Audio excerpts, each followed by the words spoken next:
Silakan duduk. Banyak di antara kita, sebagian saya tahu tidak tidur sama sekali, khususnya pelayan-pelayan Tuhan. Thank you ya untuk semua full-timer, volunteer. Breakfast with God seperti ini bukan hanya cium kaki Tuhan, tapi banyak sekali orang yang berkorban. God bless you, kasih tepuk tangan untuk semua yang hari ini datang pagi-pagi.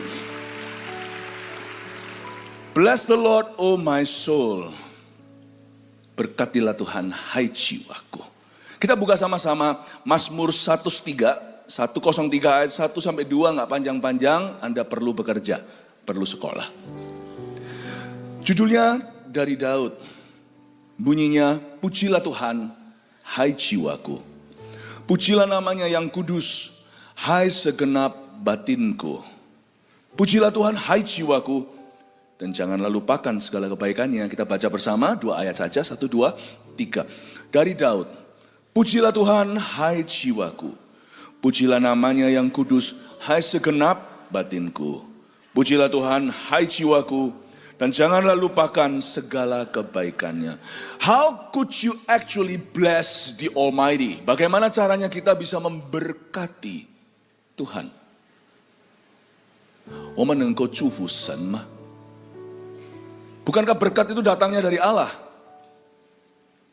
Emangnya Tuhan itu kekurangan apa? Bukannya justru sebaliknya, orang yang kenal Tuhan itu tidak kekurangan apa-apa. Tuhan adalah gembalaku, tak akan kekurangan aku.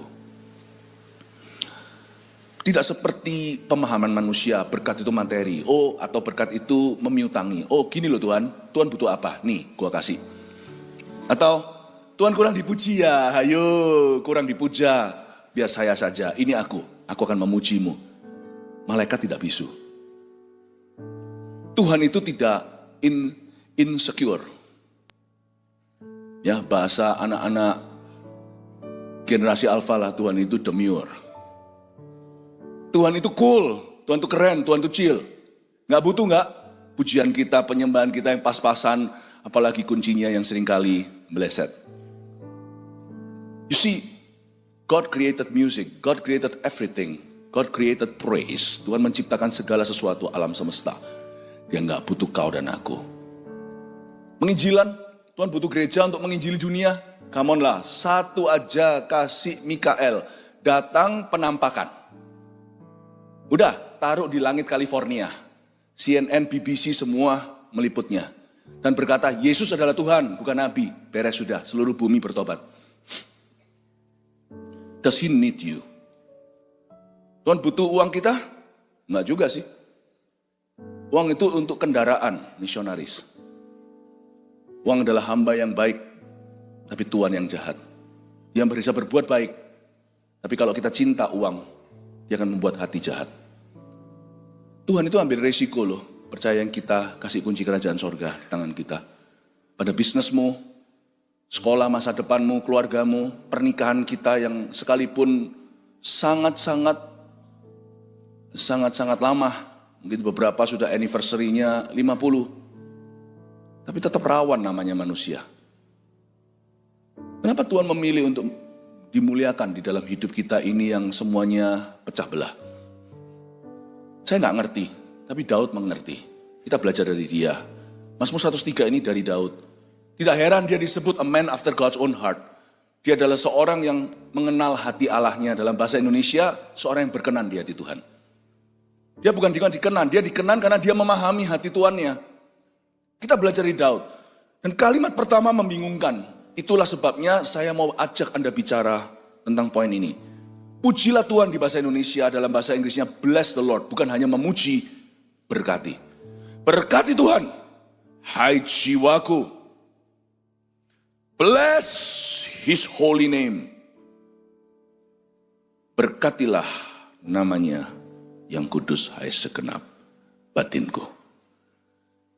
Semerdu-merdu apa pujian malaikat bersama malaikat di surga, waktu mereka menyanyi-nyanyi untuk Tuhan. Kalau ada anak kecil yang menyanyi dan memuji di bumi ini,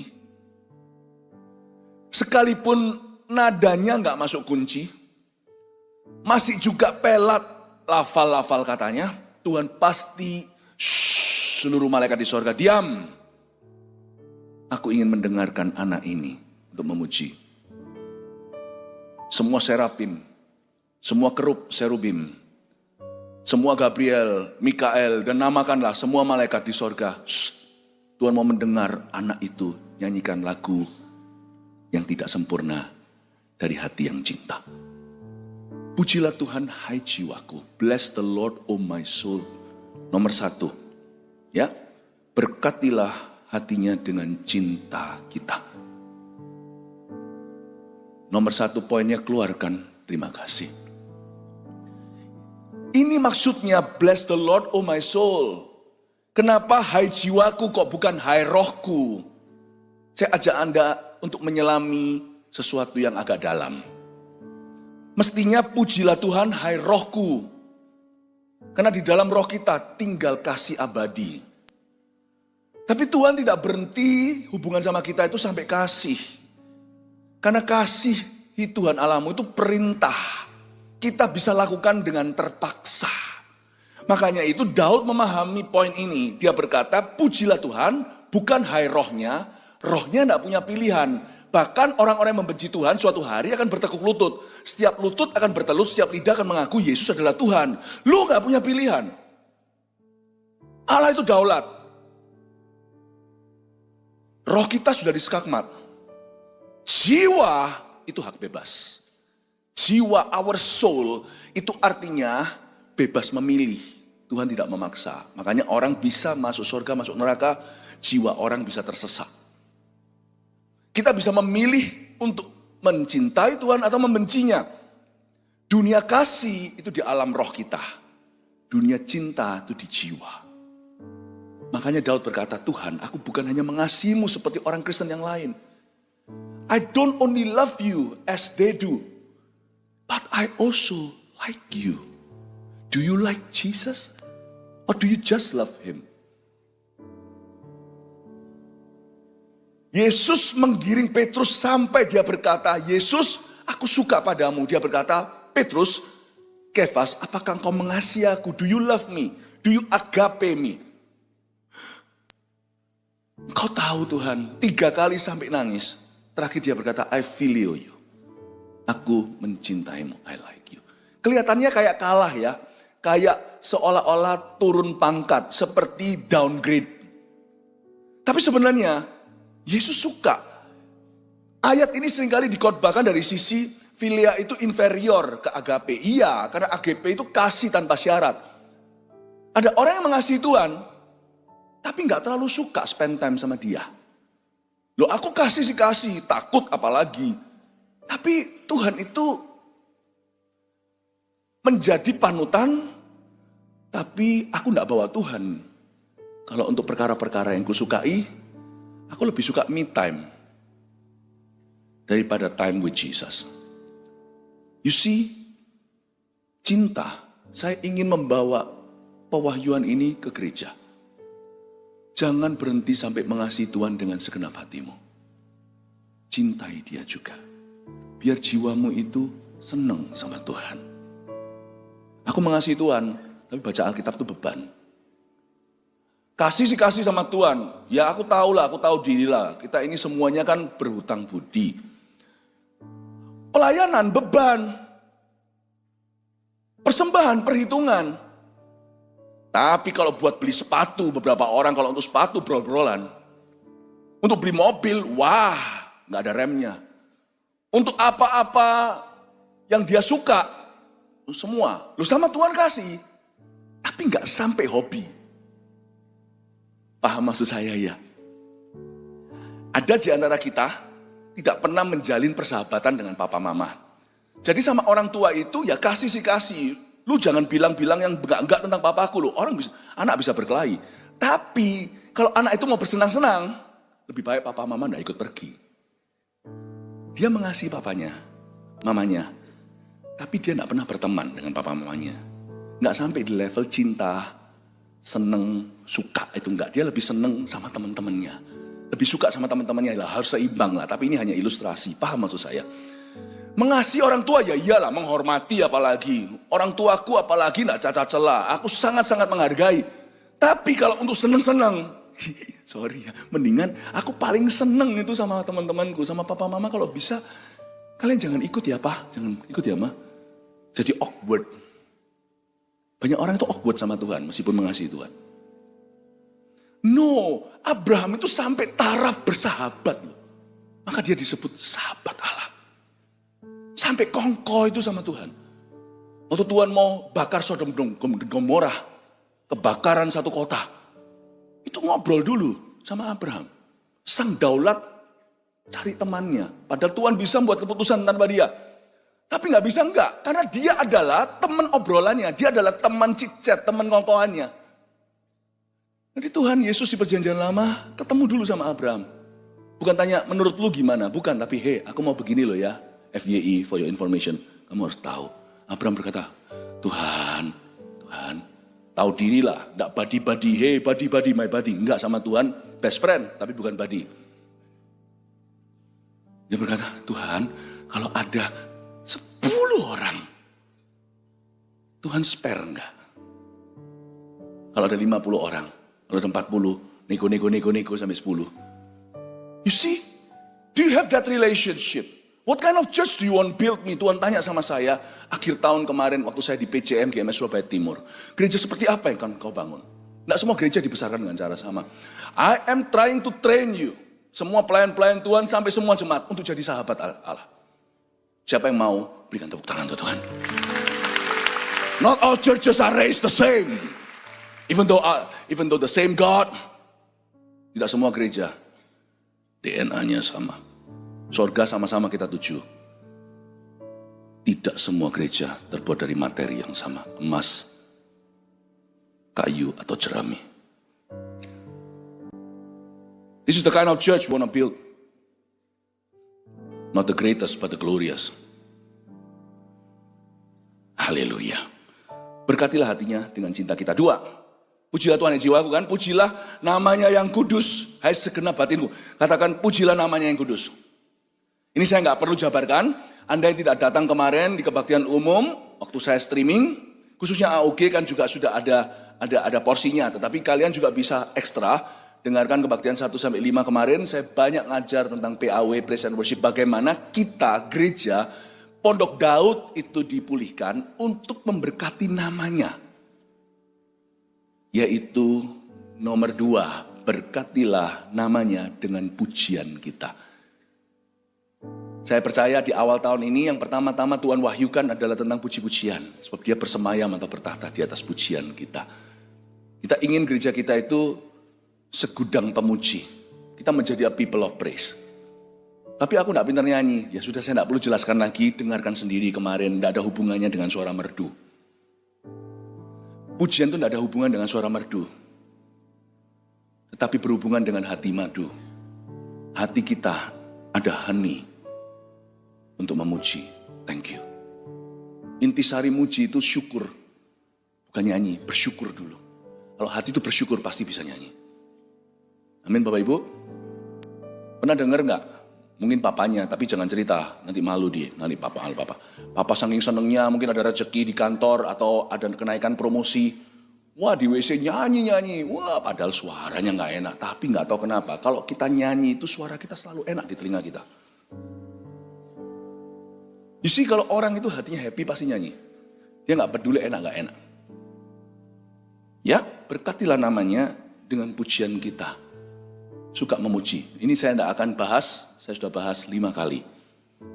Lalu kita lihat ya, pujilah Tuhan hai jiwaku pertama, pujilah namanya yang kudus. Lalu ada kata hai segenap batinku. My innermost being bahasa Indonesianya. Bahasa Inggrisnya.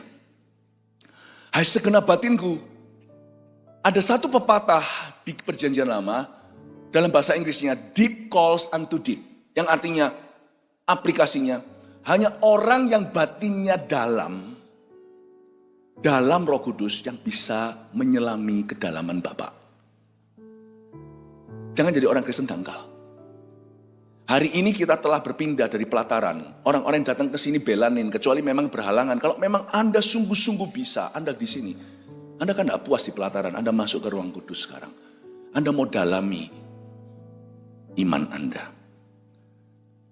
Hai segenap batinku, deep calls unto deep. Apa yang saya katakan nanti, saya akan ajarkan di poin ketiga ini, butuh kedalaman untuk mengerti. Setelah yang pertama, berkatilah hatinya Tuhan. Kedua, berkatilah namanya. Ketiga, mari kita baca ayat 2. Pujilah Tuhan, hai jiwaku, dan janganlah lupakan segala kebaikannya. Tuhan sudah terlalu baik. Segala berkat yang kita punya itu dari dirinya. Tak ada satupun yang kita bisa berikan yang belum Tuhan terlebih dahulu kasih ke kita. Tuhan itu gak hanya memberi kita tuayan, tapi benih untuk ditabur. Everything comes from Jesus. All that you have, all that you could give, itu semua sudah miliknya Tuhan dari awalnya. Tidak ada orang yang bisa memberi Tuhan apa-apa. Namun demikian, saya ingin membawa Anda kepada sebuah kedalaman. Hai segenap batinku, I will not speak to your brain only, I will speak to your heart. Saya tidak akan bicara kepada kepala Anda, saya akan bicara ke hatimu, ke manusia batinia. Ketiga, poinnya, berkatilah kerajaannya dengan persembahan kita. Saya ingin kita untuk melihat poin ini, dan saya jelaskan bagaimana kita bisa memberkati kerajaannya. Padahal kerajaannya itu maha kuasa, punya segalanya. Do you know that God has quote unquote needs? Tahukah Anda bahwa Allah kita yang punya segalanya itu dari waktu ke waktu setiap zaman punya tanda kutip, ya saya kasih kutip karena sesungguhnya Tuhan tidak butuh. Tapi tanda kutip, Tuhan itu di setiap waktu, setiap musim, dia punya kebutuhan. Dan kebutuhan itu dia buka lowongan bukan karena dia perlu sesuatu, tapi karena dia memberi kita kesempatan. Tuhan tidak perlu kita untuk menyelesaikan proyeknya, tapi karena Tuhan itu memandang kita dan dia menganggap kita anak, dia kepingin kita itu terlibat, partaking in His glory, atau mengambil bagian dalam kemuliaan yang akan dinyatakan suatu hari. Tuhan ingin untuk memberi kita mahkota, bukan hanya mahkota kebenaran yaitu keselamatan, tapi mahkota kemuliaan yaitu upah di sorga. Bukan diiming upah maka kita memberi, bukan diiming-imingi dengan reward maka kita mempersembahkan. Tapi pandang kasihnya, dia itu saking mengasihi kita sampai-sampai dia paksakan cari-cari jalan untuk buka lowongan. Supaya dalam kanvasnya yang dia gambar karya keselamatan ada bercak-bercak nama-nama kita di sana. Padahal dia nggak butuh kita. Malaikat itu sudah antri kalau bisa mimi, aku. Tapi Tuhan malah kasih pada manungso atau manusia. Tuhan punya kebutuhan. Saya kasih contoh. Saya bicara kepada manusia batinia Anda. Saya kasih contoh. Zaman Tuhan Yesus masih jalan di Galilea sebagai anak manusia, bukan hanya selalu anak Allah. Ada yang namanya wanita narwastu. Itu pas timingnya itu loh. Uncanny bahasa Inggrisnya. Timingnya itu gak bisa diulang. Wanita narwastu ini beli parfum yang mahal yang dia mau kasih ke satu laki-laki yang akan jadi idamannya. Tapi dia lihat semua laki-laki zamannya belang semua. Hidung belang. Lalu dia mengenal Kristus sebagai juru selamat, dia berkata, aku pecahkan parfum yang harganya setahun gaji ini.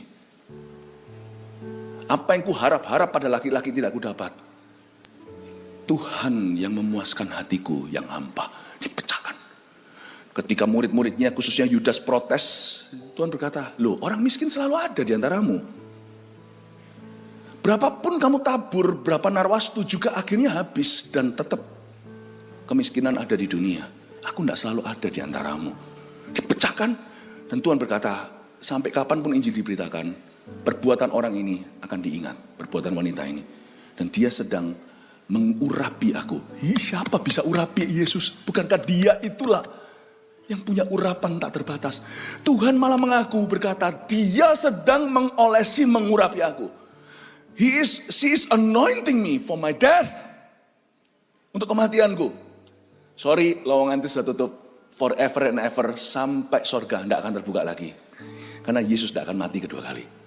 Kebutuhan itu sudah ada yang ambil.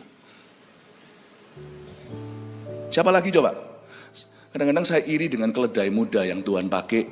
Tuhan bilang, aku butuh kendaraan. Tuhan utus muridnya pergi ke kota Anu. Di situ ada keledai terbantun dengan anak keledai juga, keledai hewan beban, tapi yang tidak pernah ditunggangi siapa-siapa, yang grass baru, untuk Tuhan harus baru. Jangan kasih bekas. Lalu mereka ketemu, orang yang punya kaget.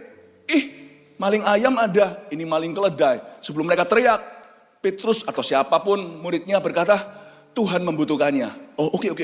Cuma satu kata, Tuhan membutuhkannya. Udah, diambil gitu aja. Keledai itu mahal. Zaman itu belum ada kendaraan. Keledai itu sama dengan mobil. Dikasih untuk Tuhan, untuk pelayanan. Untuk masuk ke Yerusalem, hosana.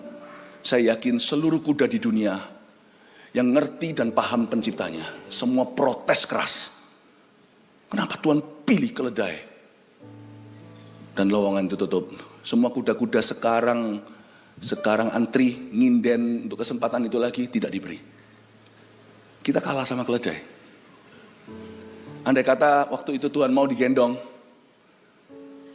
pasti ada seseorang yang pasti kita rela untuk menggendongnya kemana-mana. Tuhan pilih keledai. Sorry guys, kita didahului oleh donkey. Kita kalah sama ikan. Ikan-ikan itu untuk menjadi cerita Injil, mereka jadi martir. Mereka lari mereka semuanya renang cepat-cepat seperti lomba olimpiade hanya untuk masuk ke dalam jalannya para murid-murid Yesus. Hanya karena Yesus mengucapkan sepatah kata, tebarkan ke kanan. Dan mereka tahu bahwa ini akan menjadi cerita Injil yang memberkati seluruh bumi sepanjang zaman sampai Tuhan datang kembali. Ini akan menjadi inspirasi gereja perjanjian baru. Tentunya ikan-ikan itu insting, tidak pakai pikiran. Tapi saya mencoba untuk mengorangkan mereka dalam bahasa yang bisa dimengerti. Itu semua ikan berlomba-lomba masuk ke jala. Secukupnya sampai kapasitas mereka itu berjubel-jubel untuk mati bagi Yesus. Supaya ada cerita penangkapan ikan yang ajaib. 153. Kita kalah sama ikan. Lowongan itu sudah tutup karena Yesus tidak lagi di atas perahu di Danau Tiberias, dan rasul-rasul sudah tidak menjadi nelayan. Penjala ikan sudah tiada. Maksudnya dari golongan rasul-rasul anak domba sudah nggak ada lagi.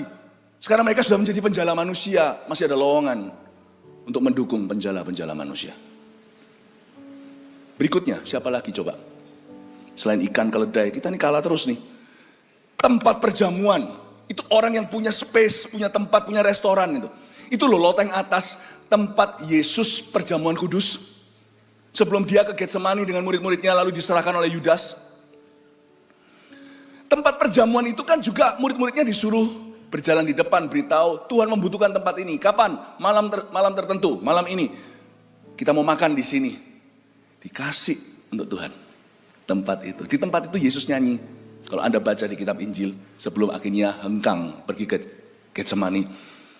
Dan di tempat space restoran, ini restoran, tempat itu juga tempat yang nantinya, aduh kita itu terlanjur didahului. Ya apa boleh buat, itu 2000 tahun lalu, kita belum lahir. Memang kalau belum lahir ya kesempatan itu memang sudah tidak ditakdirkan untuk kita. Tahu nggak? Tempat restoran itu nantinya menjadi tempat para rasul.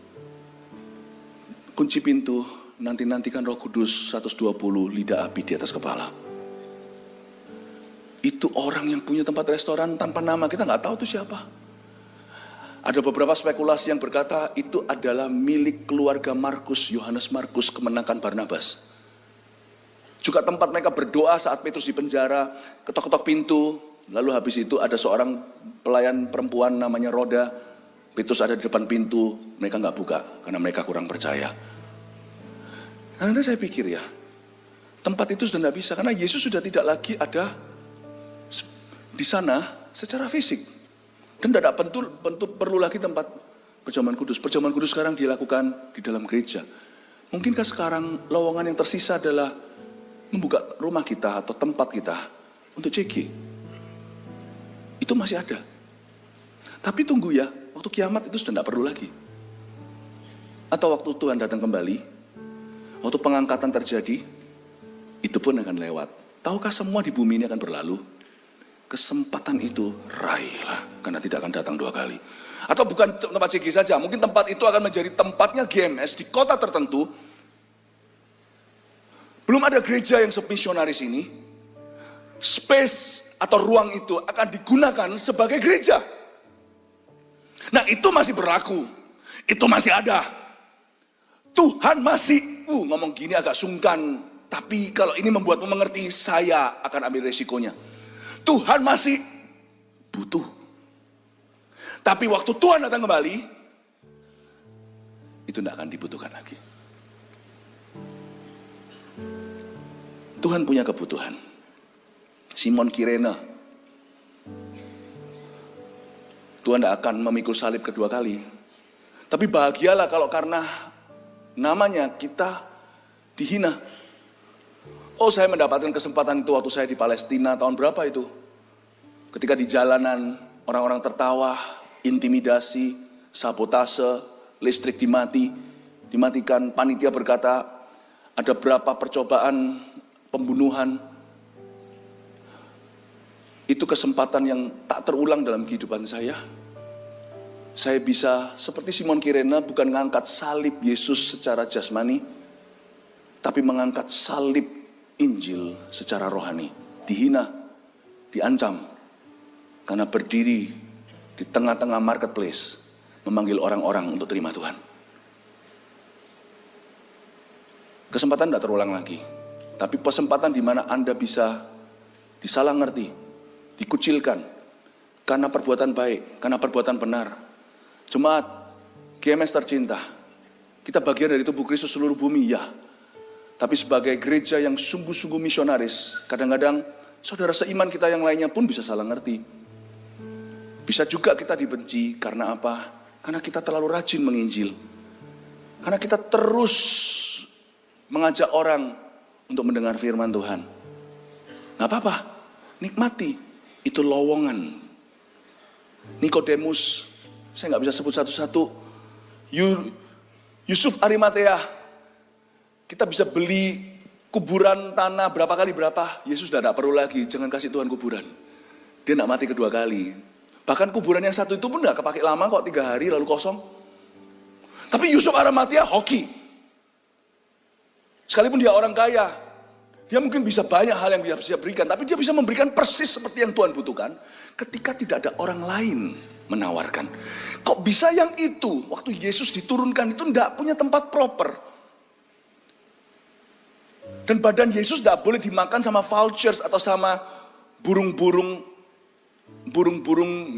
jenazah itu yang memakan mayat biasanya. Nggak boleh, harus diturunkan sebelum Sabat. Karena itu dianggap najis oleh orang Yahudi. Lalu Yesus mau ditaruh di mana? Karena tubuhnya harus dibangkitkan, tulangnya pun tidak boleh dipatahkan untuk menggenapi nubuatan. Jadi waktu itu seluruh dunia lagi panik-paniknya, rasul-rasulnya pun tidak bisa memikirkan untuk dirinya, mereka memikirkan untuk diri sendiri. Muncul Yusuf Arimatea berkata, aku punya kuburan. Dia pergi ke Pilatus, dia negosiasi, can Jesus be buried? Bolehkah Yesus dikuburkan di pekuburannya keluargaku? Lebih tepatnya di kuburanku secara pribadi. Nikodemus ikut-ikut, coba baca di kitab Injil. Dia bawa rempah-rempah sampai kiloan untuk merempah itu kebutuhan, supaya nanti kalau Tuhan dibangkitkan, itu asli badan. Dan dia harus disimpan supaya nanti jadi bukti bahwa kuburan dengan batu yang raksasa itu digulingkan, itu bukan mitos dan bukan rekayasa. Pada titik detik itu, Yusuf Arimatea memberikan yang Tuhan butuhkan ketika Yesus tidak bisa bicara karena dia mati. Dan kita juga bisa memberikan apa yang Tuhan butuhkan ketika Yesus sekarang belum kembali. Wanita-wanita yang lain yang datang membawa rempah-rempah, sudah tidak bisa lagi kita tiru. Karena Yesus sekarang sudah bangkit dari maut. Dia bukan jasad, dia bukan lagi mayat. Pada hari ketiga dia bangkit kembali. Yang bangga, Yesus sudah bangkit dan dia akan datang kembali. Kasih tepuk tangan untuk Tuhan. Poin ketiga, berkatilah kerajaannya. Kerajaannya masih punya kebutuhan. Dengan persembahan kita. Lewat gereja kita terus memperlebar kerajaan Tuhan. Lewat penginjilan itu yang terutama. Tapi kita tidak lupakan kemanusiaan. Kita tidak berhenti sampai hanya membantu yang papa, yang menderita. Kalau Injil tidak diberi, buat apa kita bantu mereka, lalu ujung-ujungnya kita biarkan mereka masuk neraka? Pelayanan itu harus holistik dan harus seimbang. Gereja ini punya misi yang bagus, dan saya senang sekali melihat apa yang Kristus lakukan di tempat ini. Lebih bagus daripada bahkan perusahaan terbesar di antara jemaat. Kau mau melakukan karena sektormu adalah bisnis, tak akan bisa melampaui orang-orang Lewi apa yang mereka bisa lakukan karena mereka memberi hidup untuk ministry. So I thank God that our church people trust the church to do mission, untuk melakukan misi. Meskipun Anda juga tetap harus lakukan di perusahaan Anda, CSR dan sebagainya, Anda tetap harus lakukan your social responsibility atau tanggung jawab sosialmu. Tapi kita bersyukur ketika kita merapat, kita kuat. Bersama-sama kita perjuangkan visi GMS, mendirikan 1000 gereja lokal dan 1 juta murid. Karena itu nanti waktu Tuhan datang kembali. Telat sudah, yang selamat-selamat, yang binasa-binasa, itu juga bukan kebutuhan suatu saat. Apa yang kita lakukan MS Peduli, MSP, itu tidak akan bisa diperlukan lagi suatu hari ketika di sorga, karena di sorga tidak ada sakit penyakit, tidak ada kemiskinan. Puji Tuhan, akhir tahun yang lalu 16.000 sekian ratus orang, serentak kita obati di antara masyarakat. Mereka tidak bisa beli obat, mereka tidak bisa berobat, yang tidak tahu dirinya ada penyakit, cuma ada keluhan-keluhan dan cuma ada gejala-gejala. Kita obati semuanya. Kita lakukan apa yang kita bisa lewat gereja kita. Selama kita mampu, selama Tuhan belum kembali, kita harus terus mencari kebutuhan-kebutuhan Kristus berikutnya. Dan isi. Haleluya. 3 poin sini, Anda silakan foto, bawa pulang rema-rema ini. No, jangan pulang dulu sebagian Anda pergi kerja dan sekolah. Supaya Anda ingat hari ini, di gereja ini adalah gereja yang selalu rindu memberkati Tuhannya. Ngomong gini, ngawur gak ya? Ini kalau tidak datang di ibadah ini dan terima impartasi, manusia batiniannya nangkap hati Bapak, orang kira kita ini ngawur. Gereja kita ini arogan. Ini gereja yang berani memberkati Allahnya. Bless the Lord. Oh my soul. Jangan kaget ya, suara saya serak. Suara saya jadi seperti redo. Kemarin terlalu banyak syabah, terlalu banyak bersorak-sorak. You see, this is a church that dares to bless their God. Inilah gereja yang berani memberkati Allahnya. Letakkan kotak persembahan di depan sini untuk saya dan keluarga saya. Tuhan tidak pernah menyuruh kita memberikan sesuatu yang kita tidak punya. Selalu dimulai dengan apa yang kita miliki. Dengarkan. Tidak kurang, tidak lebih daripada apa yang hati kita rela. Tapi hati nurani kita tahu, Tuhan, waktu aku memberi, aku memberkati kerajaan-Mu. I'm blessing your needs. Hari ini breakfast, makan pagi dengan Tuhan. Please allow me, izinkan aku untuk membayar bilnya. Kita punya ayah di sorga yang punya segalanya. Pagi ini, yuk kita traktir Tuhan. Ngeri ya ngomong gini. Makanya, kalau tidak melekat dulu, dan kalau bukan jemaat di hati, dan kalau batinmu tidak mengerti, Anda kan salah ngerti kalau saya ngomong gini. Ini orang nekat ya, traktir Tuhan. Yes! Kita bukan anak yang tidak tahu diri, yang terus dimanja dan dipopokin. Gereja ini tidak menggebu-gebu dan membualkan kasih Tuhan untuknya. Ya, Tuhan mengasihi kita. I know already. What you gonna do? Let's love him back. Apakah butuh berkat untuk bisa mencintai dia? Nggak perlu Tuhan berkati saya setelah ini. Nggak perlu Tuhan kembalikan apa yang saya persembahkan. Nggak perlu, saya nggak usah diiming 30, 60, 100 kali ganda. Nggak usah. To me, God is my greatest blessing. To bless Him, that's crazy guys. Tuhan adalah berkatku terbesar. Dan untuk bisa memberkati Tuhan, itu ide gila. Hah? Yes, I wanna bless my papa. Hari ini saya mau ajak Tuhan makan pagi ini. Dan kita dikasih firman kan sekarang, kita semua juga makan. Let me pay the bill. Rebutan itu orang Asia itu kalau di Amerika atau di mana, kalau itu semua ada orang-orang Barat itu mereka heran ini orang Asia itu suka nggak bisa rebut-rebutan taruh kartu di sana. Wah tarik-tarian itu sampai seru loh, sampai anak saya pernah sekali mau kasih-kasihan gini, kami kan selalu suruh anak-anak lebih cepat gitu ya. Wah gitu sampai anak saya jatuh loh. Rebutan bayar. Kita ini nggak gampangan. Kita nggak makan bubur sembarangan. Kalau saya makan, saya pendeta, saya berusaha untuk bayar. Bayarin, bukan kepingin dibayarin. Saya nggak punya mentalitas free itu, mentalitas gratis itu nggak ada. Saya nggak murahan iman saya. Mentalitas kan nggak gitu, karena Tuhan itu provider gue kok. Malah justru kalau nerima terus itu kapan Tuhan akan berkati? Terlebih diberkati memberi daripada menerima, kata Paulus. No. Izinkan hari ini rebutan di kasir itu untuk bayari papa. Dia papa kita bersama-sama loh, Allah kita. Saya insist, saya mau bayar bilnya, meskipun yang kuberi tidak seberapa. Karena pemberian kita bukan dari apa yang kita tidak punya. Tuhan tidak pernah meminta sesuatu yang tidak kita miliki. Tuhan itu menguji iman kita. Tuhan suka orang yang memberi dengan sukacita.